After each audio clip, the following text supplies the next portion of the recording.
Programa Inspirando está aqui na região de Petrópolis, no Rio de Janeiro, fazendo mais uma vez uma entrevista muito especial com o meu professor, Jonas Mazetti. Olá, pessoal. Que está aqui, estou invadindo aqui o estúdio dele, o instituto, a casa, que é tudo uma coisa só aqui, né? Verdade. E além de eu ter vindo gravar um programa especial que em breve vocês vão conhecer, eu já vou aproveitar para tirar as dúvidas que vocês me enviaram diretamente aqui na fonte. Então a gente já vai começar de cara com a pergunta de como lidar com o trauma da infância, do abandono dos pais. Pergunta séria, eu preciso É pergunta séria, né? Pergunta séria. Inspirando já vai direto ao assunto.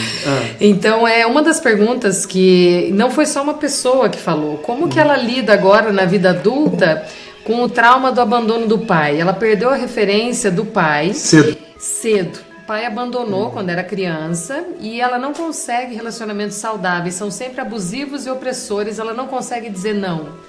Não consegue sair desse tipo de relação porque dentro dela tem uma necessidade do masculino na vida, independente de como ele seja. O que acontece é que quando se perde a referência muito cedo, a pessoa ela cresce, não constrói dentro de si o que é um relacionamento saudável com o masculino ou com o feminino, né? Foi o abandono. Então esse é um processo que às vezes é até um pouco doloroso, porque você entra em relacionamentos que são abusivos, entra em relacionamentos abusivos de diversas formas, não só fisicamente abusivos, mas pode ser psicologicamente, emocionalmente, sabe? Estabelece uma dominância de um sobre o outro, porque a pessoa não sabe como é que é se lidar com uma autoridade. O que eu preciso fazer para essa pessoa me amar? E o que eu não devo fazer para essa pessoa me amar? Tudo isso são assuntos que não estão estabelecidos.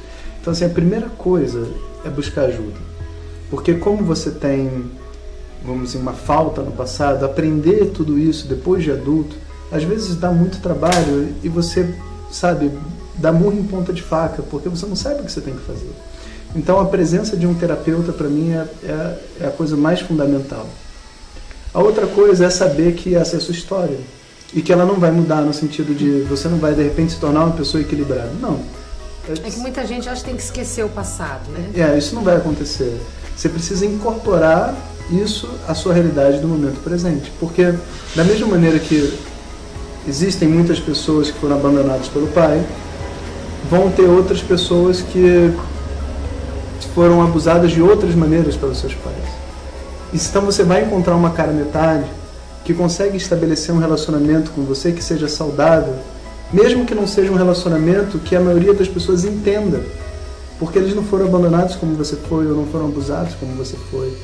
Então é uma questão assim de fazer um trabalho terapêutico para eliminar a carga emocional e ao mesmo tempo compreender que a minha vida será diferente.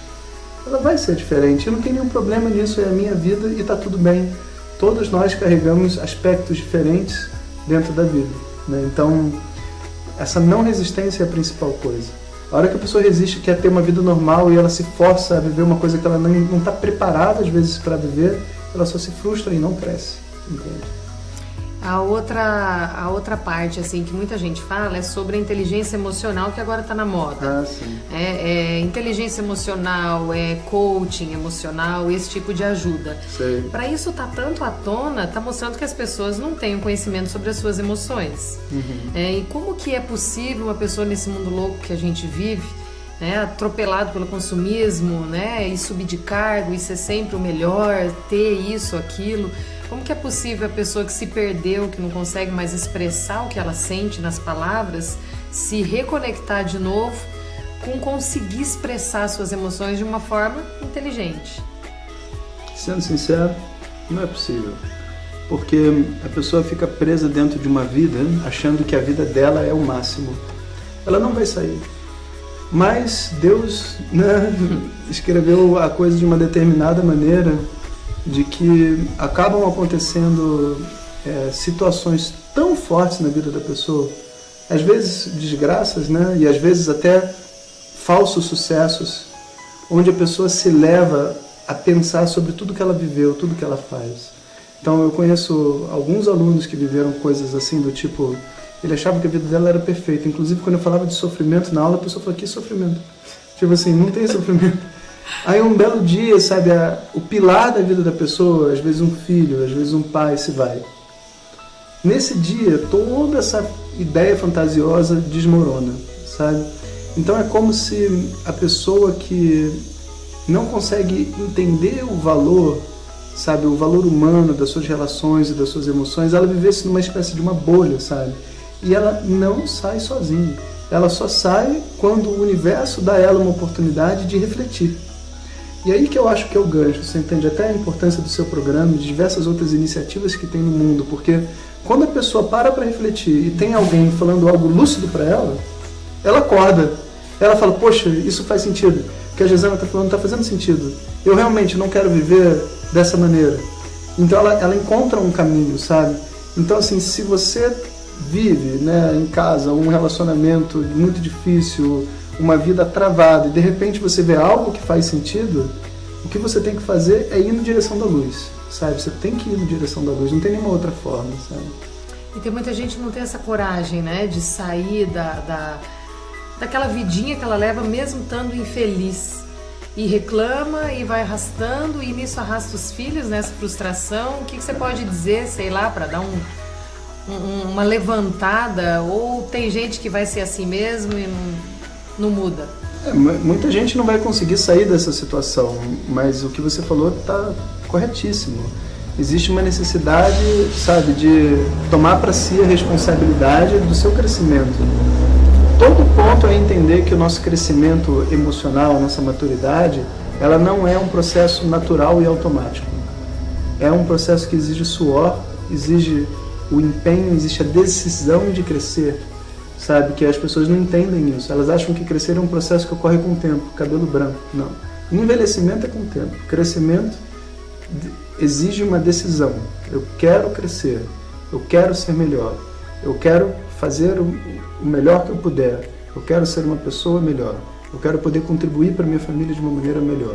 Essas decisões internas é o que vão pautar realmente a velocidade de crescimento, sabe? Então, se a pessoa só escuta um monte de palavras bonitas, como é que a gente está dizendo agora, e fala, tá bom, aí volta em casa e deita no sofá, vai ser a mesma coisa. Então, o quanto que eu estou disposto realmente a arregaçar as mangas e falar, vou fazer diferente. É isso que vai determinar, sabe, Gisana? Eu lembro de uma das aulas suas que você falava que o caldeirão está fervendo. A pessoa está achando que ainda vai dar tempo, né, de buscar tudo e não dá tempo. A vida passa muito rápido. A vida passa muito rápido em todos os sentidos, sabe? Para o corpo, muito rápido, né? Depois de uma determinada idade, você vê que o seu corpo vai decaindo, sabe? A mente, um pouco depois, né? Depois que o corpo decaiu, a mente vai acompanhando, sabe? E emocionalmente, principalmente nessas questões com os pais e tudo mais, não é que vai decaindo, mas você perde tantas oportunidades que aí o seu filho já cresceu, sabe? Os pais já faleceram, e os amigos já estão distantes com a vida deles. Então, tipo, você fica meio sem chão e todas essas questões emocionais. Aí a pessoa se sente sozinha, se sente desamparada, entende? Então, quando a gente diz que o caldeirão está fervendo, é porque as coisas têm um timing. Se você está novo, você escuta um conhecimento como esse, faz sentido e você fala, vou fazer uma vida melhor, o momento é agora, sabe? Nunca vai ser no futuro. No futuro nada acontece, né? E a gente vive numa sociedade de pílula, né? Uhum. Pílula para ser feliz, pílula para dormir, pílulas para tirar a pessoa desse sofrimento que ela vive, né? Essas pílulas. As pessoas querem as coisas muito rápidas, milagrosas. Uhum. E o conhecimento requer esforço, requer tudo isso. Qual que seria o seu ensinamento que dá para saber que você passa em pílulas, mas que realmente transformam, né? Qual que seria uma dose para cada pessoa no limite de vida dela? A dose ela é proporcional ao nível de discriminação. Tipo, se essa pessoa ela tem realmente um discernimento, sabe, de vida sobre ela mesma, sobre suas emoções e tudo, ela consegue digerir muito mais informação. Se o discernimento é muito baixo, sabe, a pessoa vive dentro da loucura da mente dela, ela não consegue se concentrar, sabe, sentar realmente, focar a mente para crescer. Aí ela tem que ir recebendo mais aos poucos, para que ela possa desenvolver esse foco e esse discernimento, sabe? Porque a espiritualidade tem de tudo, Jesus. Você vai encontrar pessoas que vão ficar, sei lá, batendo palma a vida inteira, cantando músicas devocionais. O que é bom, eu não estou criticando, é bom, mas é pouco diante do que uma pessoa precisa fazer para realmente ser feliz, sabe? Realmente encontrar o seu equilíbrio em vida. Então, a gente meio que, tipo videogame, a gente tem que ir passando por todas as fases desse jogo e entendendo o que cada fase tem para dar. E quando aquilo não serve mais, eu preciso caminhar para a próxima. Sem xingar, sabe? Sem cuspir no prato que eu estava comendo, mas ir para o próximo momento, meu próximo momento de vida. Aquilo já foi, o meu próximo momento de vida. E seguindo em frente. Né? Essa parte de um dos episódios que a gente viu aqui, ele falou sobre o relacionamento de pais e filhos. Sim. E a gente teve uma criação um pouco mais rígida, culturalmente mesmo. E hoje eu vejo essa parte dos pais deixando a educação dos filhos para a escola, para a TV, para a internet, e abrindo mão desse relacionamento que é tão sagrado. Como é que você vê esse perigo na educação de uma criança hoje, viver nesse mundo desconectado de emoções, só na tecnologia? É muito complicado. Inclusive, assim, se você pensa na nossa sociedade como um todo, nas escolas públicas, no movimento todo, existe toda uma tese, sabe, de que o problema real não é a escola, é a casa. Porque a pessoa, ela não tem a estrutura dentro de casa, não tem os valores humanos, ela não tem estrutura para estudar, ela não tem o valor pelo estudo que está acontecendo, às vezes os próprios pais não estudaram, vivem situações muito difíceis, às vezes vivem crises familiares, crises emocionais, crises financeiras. Então é como se todo aquele ambiente de dentro de casa não fosse favorável para a criança crescer e se tornar uma pessoa saudável. E a escola não vai fazer milagre. Aí, qual é a missão da escola? Ensinar. Lá a criança vai para aprender sobre aqueles determinados temas. Para ter o convívio com outras crianças que às vezes dentro de casa não é possível, então ela vai aprender também em termos de se relacionar. E vai aprender a lidar com a autoridade do professor, que é uma autoridade diferente do pai e da mãe dela, porque é um pai que tem muitos filhos, é um pai que não está 100% do tempo disponível e tudo mais. Mas isso aqui só faz sentido se dentro de casa a criança está recebendo a outro lado da formação, que é um lado humano, é o amor, são os valores, sabe, é a forma de lidar com as emoções, é o carinho apesar das dificuldades, tipo assim, se tudo bem, se tem uma crise financeira, como que a família se une para se resolver, sabe? Uma criança, por exemplo, não tem nenhum problema de sentar na beira da calçada, brincar com uma tampinha de Coca-Cola. Não tem. Crise financeira com uma criança não existe. Se ela tiver o que comer e ela tiver com os pais, a criança está feliz. Agora, ela não consegue ficar com pais que não se tratam bem. Ela não consegue ficar com pais que não dão amor para ela, que não reconhecem ela, mesmo dentro dessa estrutura que pode ser muito simples, sabe? Então a gente vive hoje uma situação muito difícil socialmente, que é uma degradação social, né? E cada vez mais, com a responsabilização da escola, né, pela criação das crianças, cada vez mais o que a gente tem é uma destruição da sociedade, sabe? O próprio conceito de família já está se perdendo. A ideia, sabe, de que duas pessoas se juntam e que elas criam um projeto junto de crescer e tudo mais. Hoje em dia isso tudo é muito frágil. A própria criança sabe, ver os pais brigando, ver as pessoas se separando. Tanto que o índice de depressão, de suicídio na adolescência é uma coisa assustadora. Sim. E na adolescência, na infância também, mas principalmente ali no início da adolescência, a separação dos pais, para qualquer criança, é entendido como um fracasso dela. Porque ela se vê como elo de ligação entre os pais.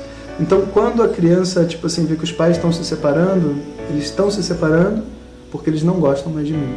Não existe a possibilidade dele pensar, meu pai é uma pessoa, minha mãe é outra pessoa, né? E agora eles, né, querem seguir caminhos diferentes. Isso não está disponível.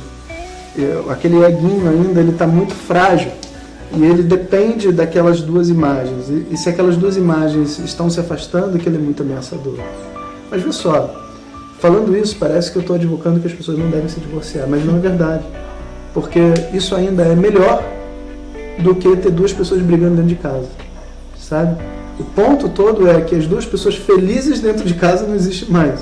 É muito raro.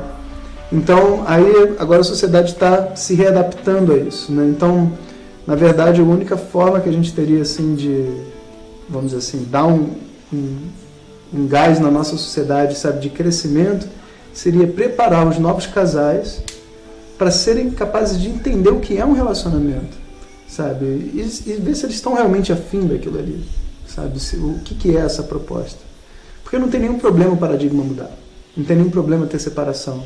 O que não pode ter é falta de amor. O que não pode ter é uma ameaça para a criança, sabe? Mas isso a nossa sociedade ainda não sabe fazer. Tem ainda uma frase muito conhecida na internet que fala que o que acaba com o amor é o casamento. A rotina, as brigas constantes. E acho que tem essa desconexão mesmo. O tempo das pessoas se conhecerem hoje é muito vazio. As pessoas elas entram no relacionamento sem saber quem realmente é a outra pessoa. O que você poderia dizer, uma dica para quem está começando um relacionamento e quer que esse relacionamento realmente dê certo? Então, o relacionamento, ele não é uma entidade estática, imóvel, sabe? Ele é algo que flui. E ele muda. Ponto. A gente não pode dizer assim, porque se eu conhecer muito bem ela, ele me conhecer muito bem, nós dois estaremos juntos felizes para sempre porque a gente se dá bem. Não, as pessoas mudam. E não só isso, as pessoas estão se descobrindo uma através da outra. Então, o conceito de que a gente vai, de repente, se conhecer e porque a gente gosta da outra pessoa, vai ficar junto e não vai ter problema, não é real. Porque a gente vai se conhecer e porque a gente gosta, a gente vai ficar junto e juntos encontraremos problemas para resolver. Desafios emocionais, e eu vou descobrir mais sobre o meu passado, sobre os meus traumas, a outra pessoa vai ser um alvo da minha projeção, aí eu vou usar ela para poder resolver um problema que eu tinha, ela vai me usar para resolver os problemas dela. Então é muito mais o conceito de uma parceria do que uma espécie de um contrato que deveria ser de um jeito ou de outro, sabe? Então, se a gente conseguisse dar uma ideia para as pessoas de que, olha só, o relacionamento é como caminhar numa floresta. Cada dia vai ser uma nova coisa, cada dia vai ser um novo desafio.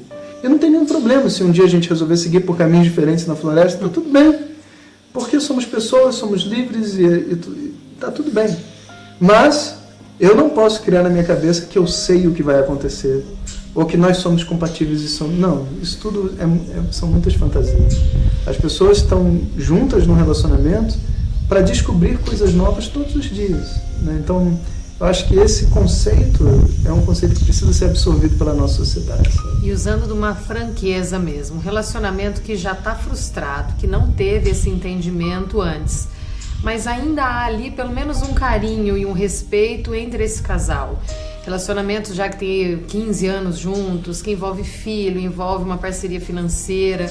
Será que ainda é possível esse casal voltar a ter um relacionamento saudável? Mesmo que já cada um tenha se perdido no meio, ninguém nem sabe quem é mais.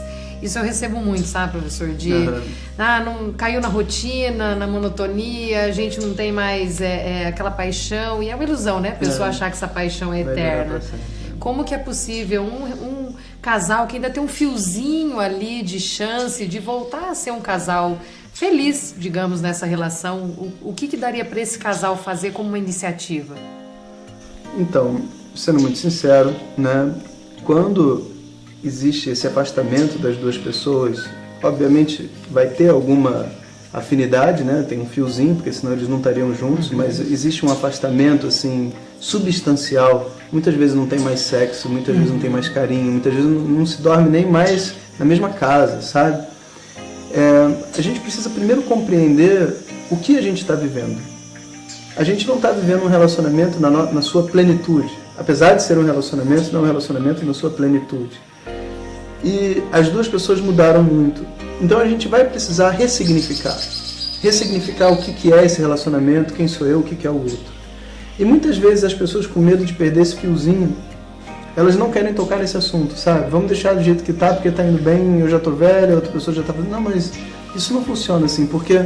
Se o relacionamento vai poder ser reaproveitado ou não, ninguém garante. Ninguém. Só Deus sabe, porque a gente não sabe onde as duas pessoas foram parar. Agora, uma coisa é garantido, que você tem como ser feliz, independente se é com aquela pessoa ou sem aquela pessoa. Mas a felicidade está disponível. Agora, dizer como que você vai viver essa liberdade, essa felicidade, ninguém pode dizer. Então, assim, a verdadeira dica, né? Fica a dica. O que faria? você tem que assumir a responsabilidade pela sua vida e sua felicidade e começar a se reconstruir. E a outra pessoa naturalmente vai ser convidada a se reconstruir, vai ser convidada a conversar com você, a colocar as coisas na mesa. E aí Deus vai decidir se vai ser possível de novo ter um bom relacionamento ou se não. Ela está tendo muitas opiniões agora e eu não quero me relacionar com alguém que tenha opinião. Então você me desculpa. Não é para você se relacionar com um ser humano. É relacionar com um cachorro. Vai dar certo. Não tem opinião, né? Então, tipo assim, sabe, existe a necessidade, assim, de você assumir, você se reconstruir, você tomar as rédeas da sua felicidade, porque você não depende de ninguém para ir ao cinema, assistir um filme que você gosta, ir à praia, conversar com seus amigos, você não depende de ninguém. Ainda mais se já está um relacionamento por um fio. Então vá ser feliz, sabe? E aí, a ordem dá conta, sabe, de resolver o relacionamento. Perfeito. E a última, que é uma pergunta que vem muito, como que eu lido com a ansiedade? O que eu percebo, assim, mesmo lá, Apucarana sendo uma cidade interiorana, o conflito das pessoas com ansiedade, beirando a síndrome do pânico, com crises mesmo constantes, elas são cada vez mais frequentes.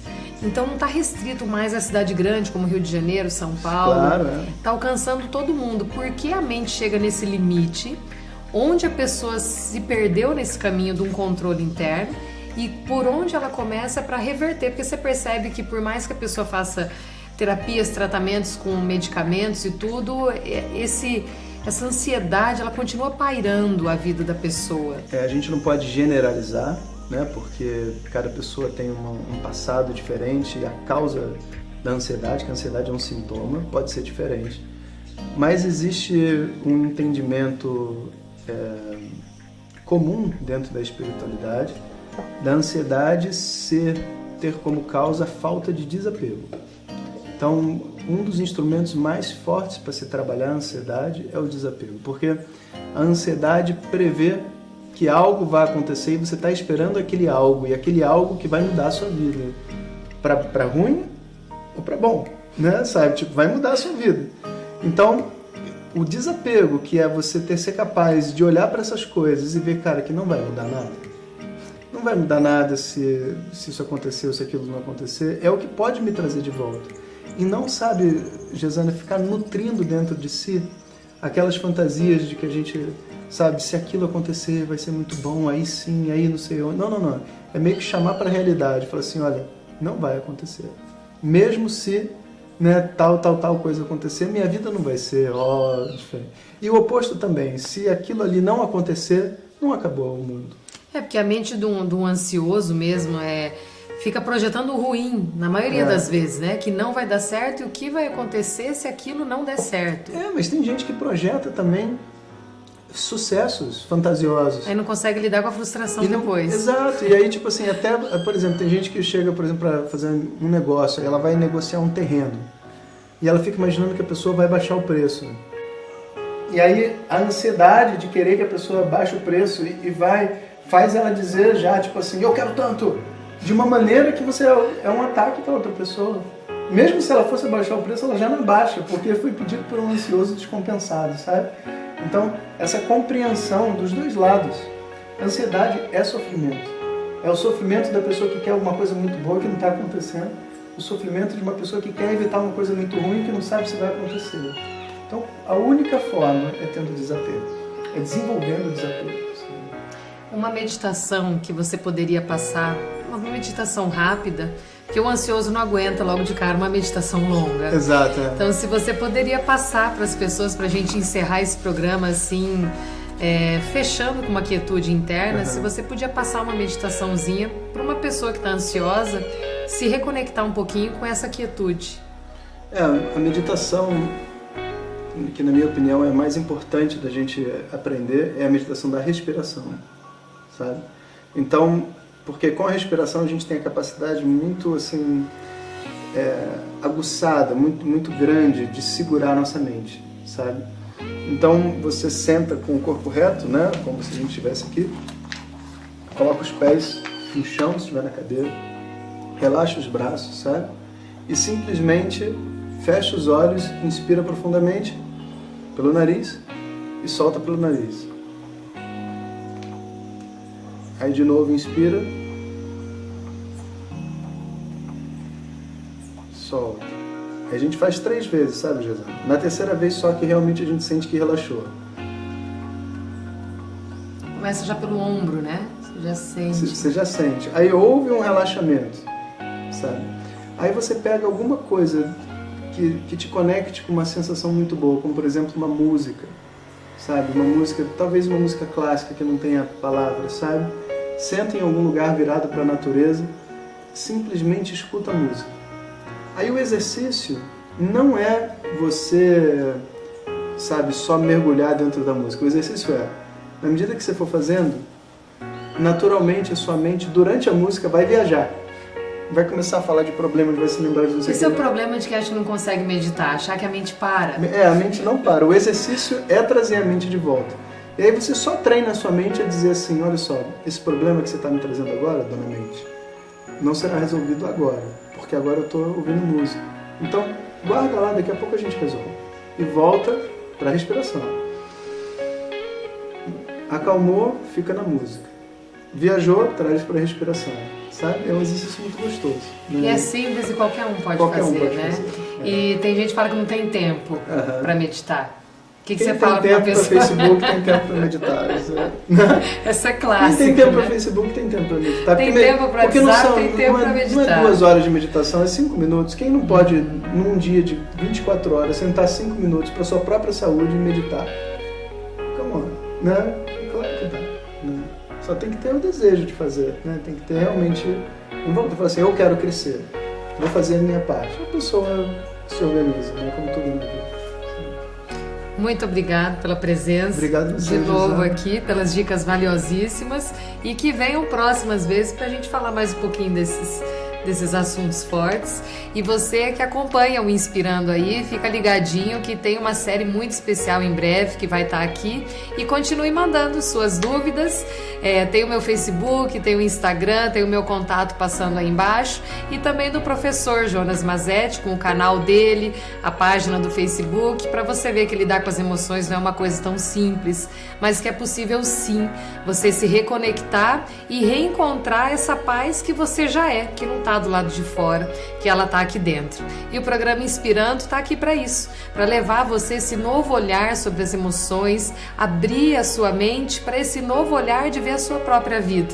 E dessa forma a gente caminha muito mais leve, sem esse monte de fardos desnecessários, estresse, excesso de responsabilidade, essa pressão que o mundo do lado de fora joga sobre as nossas costas. Fico por aqui, muito obrigado novamente. Obrigado a você, Gisana. E é direto do Rio de Janeiro hoje aqui, dessa serra linda da região de Petrópolis, que o Inspirando deixa o meu coração com o seu. Até aí, até a próxima, namastê!